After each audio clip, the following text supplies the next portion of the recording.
Hello everyone! In this lesson we'll be learning how to plan for Ielts writing task 2.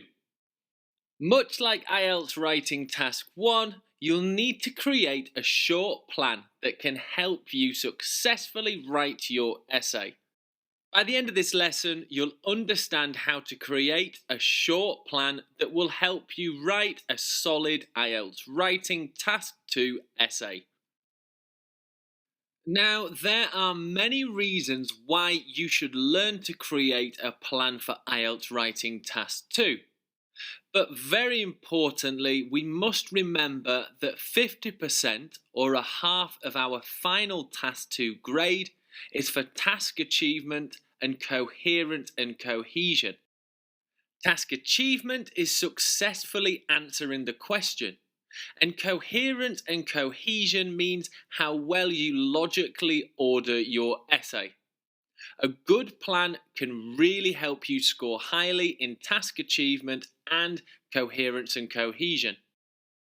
Apart from considering the band descriptors, there are a few other reasons a plan for task 2 is very important. Ultimately, writing a plan will save you time.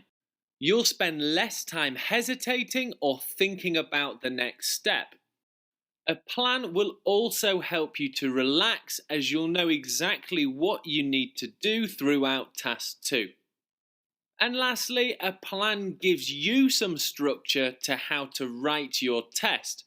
Think about this stage of your essay writing as mental preparation.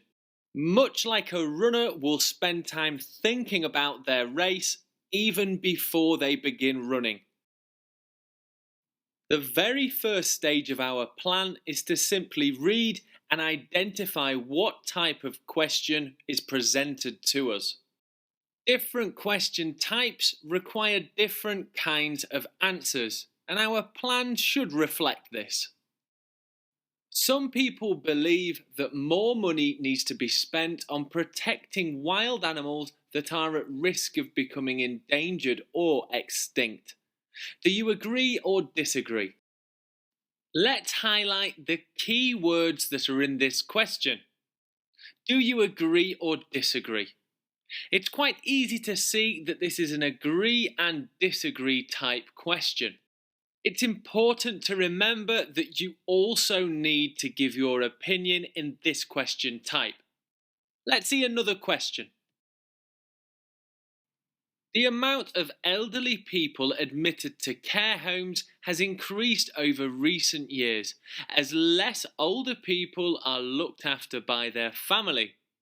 What are some of the advantages and disadvantages to this? As I'm sure you've quickly worked out, this is an advantages and disadvantages type question. You don't need, unless asked, to give your opinion for this question type. Some people believe living in the city means they will have an easier life. Other people feel living in the countryside is more beneficial. Discuss both sides and give your opinion. So here is the highlighted key language in the question. And as with the other questions, it's fairly easy to work out that this is a discussion type question. Now that we've seen how to identify question types, it's time for us to really have a look how to create your plans. Let's go back to this first question about living in the city versus the countryside. It's a discussion question and it does ask you to give your opinion.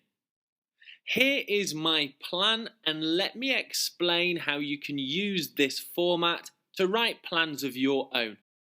You may remember that the introduction pretty much stays the exact same for any question type, so there's no need to plan for this. P1 is paragraph 1, P2 is paragraph 2. In this question, I've included a quick plan for my conclusion because it asks me to give an opinion. Because to fully answer the question, I'll have to discuss both sides. In paragraph 1, I'll be talking about the city and why that's a great place to live. And in paragraph 2, I'll be talking about the countryside and the benefits of living there. The information you include in the plan for the two paragraphs is the real heart of your plan. I've included 3 key points for each paragraph. In paragraph 1, I'll be talking about the better paid jobs, exciting attractions, and easier access to transport that the city has to offer. In paragraph 2, I'll write about all the benefits for living in the countryside, and that way I've discussed both sides of the question. Let's take a look at another example plan, this time about the advantages and disadvantages of sending elderly people into care.